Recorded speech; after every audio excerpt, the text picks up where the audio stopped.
Ignition sequence starts. 6, 5, 4, 3, 2, 1, 0. Liftoff. We have a liftoff.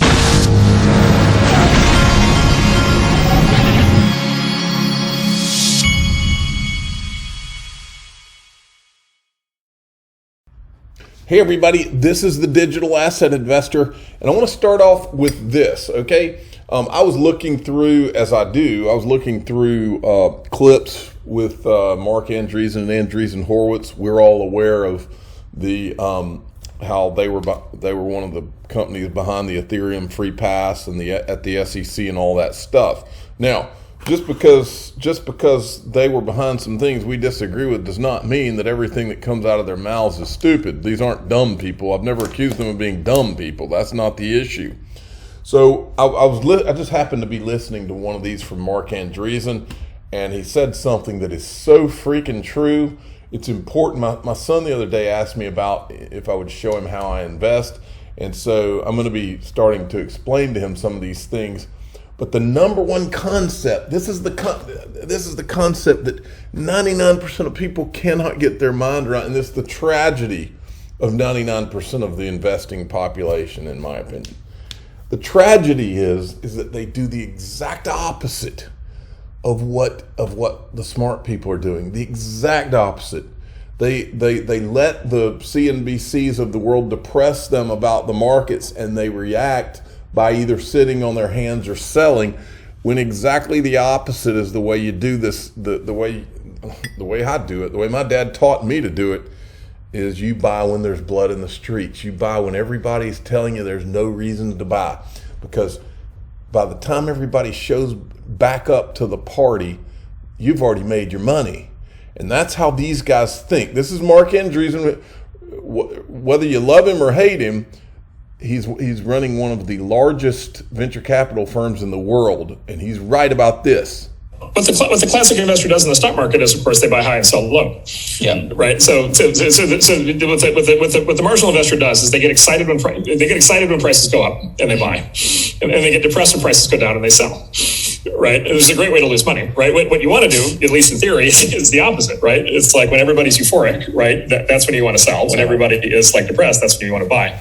But this goes to the sociological thing. To buy low, sell high, you have to step out of the herd, right? And of course, what's the hardest thing for any individual human being to do is step out of the herd. Like, who wants to do that? And so, yeah. Anyway, so this is like all incredibly well understood from like a behavior. You'll take any behavioral economics course or whatever. Like, they'll explain all this to you. It's all completely well understood. The fact that people understand it has not changed the behavior at all.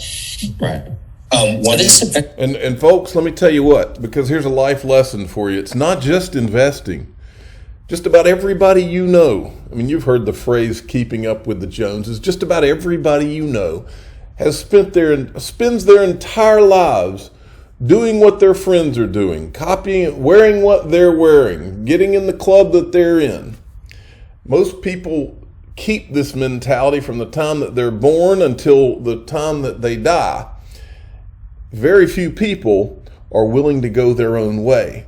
And in my experience, the people who have done the most amazing things in life are the people who don't listen to the naysayers, the people that are willing to do their own thing and block out what everybody else is doing. And that doesn't mean that you have to be a total nonconformist or anything, but when it comes to changing the world and doing things and going your own way is the only solution, in my opinion. You have any idea how many people made fun of me in my town when I started talking about buying crypto, and then when I started a YouTube channel? If you knew how many people laughed at me and made jokes about me for at least 5 to 8 years. They don't make fun anymore, but they did for 5 to 8 years because it was something that nobody else was doing. You're not supposed to break out of the herd, and it makes people uncomfortable when you break out of the herd. I'm sure you've got friends, when you go out and take risks, they kind of hope that you fail in a way because they don't have the guts to take the risk you're taking. And if you succeed in the risk, you might take a step up above them. And they can't have that. Many people don't want that. And that's why you get made fun of. Try to wear something different that nobody's worn before, and see in school, especially at the school age, you know, my kids' age. But anyway, enough on all of that. The point is, going your own way is the only way to go. If you want, unless you just want to stay the status quo and just be average and do average and invest average and everything else, you want to be just like everybody else, then you will be. Linked to one of my sponsors, they're saying 2 years ago this week, Linked2 launched Uphold Wallet integration. Today, 6/29/22, we're celebrating a great partnership by giving back $1,000 in XRP to anyone making an investment of 10K or more via their Uphold Wallet. Terms and conditions apply. This link will be in the top of the description of this video. And folks, People were all excited a year ago about buying private equity and things like Ripple and all. The time to be excited about these things is when everybody on CNBC is scratching their head. When Jim Cramer is, I don't know, this market's really making me scary. Well, Jim Cramer works for people. He's ex-Goldman Sachs, by the way. This is the machine, folks. This is how it works. Scare everybody. What do you think that those guys, what do you think these guys, I remember the classic video of Glenn Beck and the guy, what was the guy's name? Tika Tiwari. And by the way, when I was at Consensus, I walked right by Tika Tiwari and somebody said, that's Tika Tiwari. And I didn't even recognize the guy. But anyway, they did a video I've shown on this channel where they were showing how JP Morgan and all these, and George Soros and all these people were buying Bitcoin and things like that while they were going on in the media and scaring people. When you control the media, you can do this stuff, folks. When they're doing your bidding, that's the way the game works. So go check out Linked2 if you're ready to, what did he say, step out of the herd. Breaking news, XRP does not have a CEO, and that is the fact, Jack. Now, this clip right here this is Peter Van Valkenburg. This is the same guy that was on stage when Ryan Zagone from Ripple, back when he was with Ripple, said that proof of work doesn't work. This is the guy who was about to pitch a fit, okay? This is also the same guy with Coin Center. He and his buddies have been behind the scenes for years now, talking to regulators behind closed doors and telling them that Bitcoin, Bitcoin, Bitcoin, Bitcoin, Bitcoin. In this clip, he's talking about how childish it is for those of us out here to be doing what we're doing, exposing what's going on and saying, wait a minute, you're trying to treat Bitcoin and Ethereum one way and the rest of the industry another way. He thinks what we're doing is childish. Well, he would think that, but what I think is childish is going behind closed doors and telling regulators they should only do things for Bitcoin and proof of work Ethereum when they don't even work. That's childish, but here's what he thinks is childish. A lot of those people, I think, are working on rival technologies and see a way to rent seek from the government by sicking the government on their competition, which is really kind of childish if you think about it. It's like two kids that are supposed to share a toy and the same. Folks, if anybody sicked their government on a technology, I'll never forget some of those clips of Joseph Lubin. That guy was literally giddy. Remember after the Hinman speech, he was literally giddy. They asked him if they had mentioned XRP, and he said, well, that's interesting. I didn't read the message or something like that. And then in the days following, he's bragging about how they didn't say the same thing about the Ripple token and all that. Folks, these people. And then one goes to mommy or daddy and says, he's not sharing. And mommy and daddy comes over and takes the toy away from the other kid, even though they might have been doing nothing wrong. These guys have been meeting with mommy and daddy, the SEC and all these regulators for years, trying to convince them about a toy that does not work. Proof of work. And that is another fact, Jack, and they know it.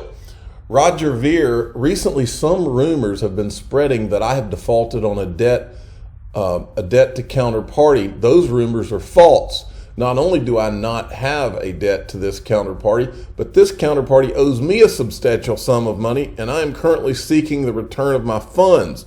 He's talking about this company, CoinFlex.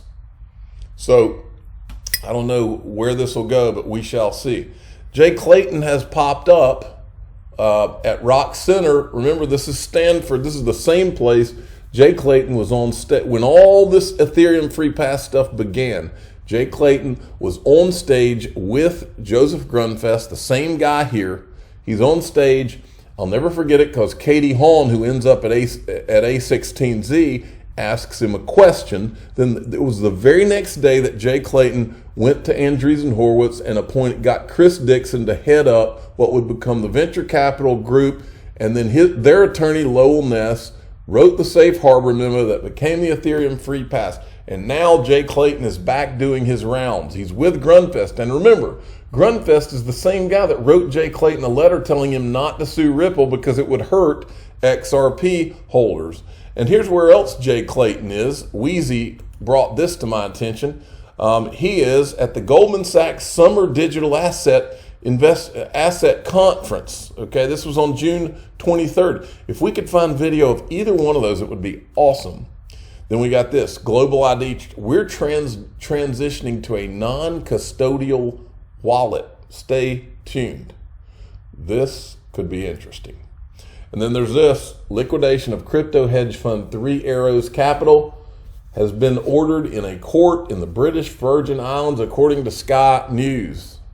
Another one bites the dust, folks. My 9-year-old loves that song. FTX CEO Sam Bankman-Fried says some crypto exchanges are already secretly insolvent. Now, how he would know that, I don't know. But you're seeing FTX rise. Who his backers are, I can't even imagine. But they're the big boys from Wall Street, I can tell you that. You know, one thing about FTX that has always blown my mind, FTX, you didn't hear anything about FTX. And then out of nowhere, oh, Tom Brady is promoting FTX. And then from that day until today, it's like FTX is the biggest thing ever. And nobody had even heard of them. I had not. I've been in this for since 2013. I had never heard of FTX until Tom Brady started promoting them. Okay? Never.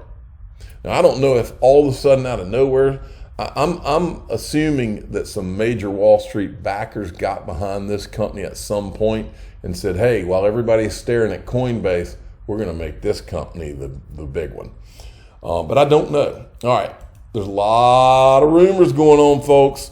Tether CTO says hedge funds are attempting to sabotage USDT. I've been open about the attempts from some hedge funds that were trying to cause further panic in the market after Terra Luna. It really seemed from the beginning a coordinated attack with a new wave of FUD, fear, uncertainty, and doubt, troll armies, clowns, etc. Well, I'm not trying to join the troll army or anything. I'm just showing you this because I believe he's right. I think that there is a coordinated attack. But guess what? There is one way for this guy to avoid all of this. And look, if something happens to Tether, in my opinion, it's their own fault. They've had their entire existence to be transparent and tell everybody what the Tether is invested in to keep itself stable. And to my knowledge, they haven't done it. They're now saying, oh, we're going to have an audit. Well, how long have you been around? The whole freaking Bitcoin market has been propped up by Tether. At what point do you have a responsibility to show people what it is you've invested in to prop up the entire Bitcoin market? I mean, come on. So there's not going to be any tears here if these guys are successful in their coordinated sabotage attack on Tether. These guys could have been transparent a long time ago. And then there's this. Now, I'm going to tell you right up front. Now, this I do believe is a coordinated attack. But I think it'll be a failed attack because I think that Circle, I know the response to this right out of the gate was this guy. BlackRock now runs USDC. No chance they default. Circle raises $400 million. BlackRock explores USDC. So basically what this is this guy writes a an entire thread on circles, schemes. He's even got an infographic and does a whole thread on this thing. But I want to draw your attention to these last few comments. The shady part, USDC is now lent to high-risk lenders. Customers of these loans include Genesis, BlockFi, Celsius, Galaxy, Alameda, and 3AC. It's a list of nearly every borrower that is blowing up now. The size of the hole among all the lenders, exchanges, and liquidity providers has been counted into the 3 to 5 billion range. You can see USDC and Signature are at risk of a bank run since lenders cannot return billions and billions of USDC. I'm a crypto insider. Now, see, who knows who this guy is. And I need to tell you what's going on behind the curtain. It's really so very bad. This is the dirty secret being kept quiet by crypto hedge funds and the big guys. Be careful for when this blows up. So we shall see, folks. All right. And then this guy says, I don't think MoneyGram could have partnered with them if they were on the brink of collapse. Okay. And then there's this Christopher Giancarlo. Apparently, I think he's been knighted by the French National Order of Merit, President Emmanuel Macron, but he's standing there. This is a lady from the CFTC. I think she may be SEC, but of course that's Hester Pierce, and Chris Giancarlo is standing right there with him. Now, I was looking around on A16 or JP Morgan videos actually this morning, and I found a clip. First you're gonna see a Brad Garlinghouse clip, and I was making Brad Garlinghouse aware. I think JP Morgan has been taking notes. The first clip's Brad Garlinghouse. Second clip is from video on JP Morgan's YouTube channel. Well, it's interesting as you step back and look at this. If you and I decided we're going to send $10,000 to California today, the fastest way for us to do it would be to drive to the airport and fly it there. That's a crazy thing to think about when you're in the age of the internet and we're used to information on demand. So how are real-time payments shaping the future? Put it this way. Back in 2010, the fastest way to get money from New York to London on the same day was to fly it there yourself. Now we can make secure payments in seconds, in any currency, to anywhere in the world at virtually no cost. Well, it's interesting as you step... Things starting to make sense. I'm the digital asset investor. I'm not an investment advisor. This is for entertainment purposes only. Please subscribe, hit the like button, and tell your friends and family that JP Morgan is now taking the suitcase analogy and running with it. Thanks.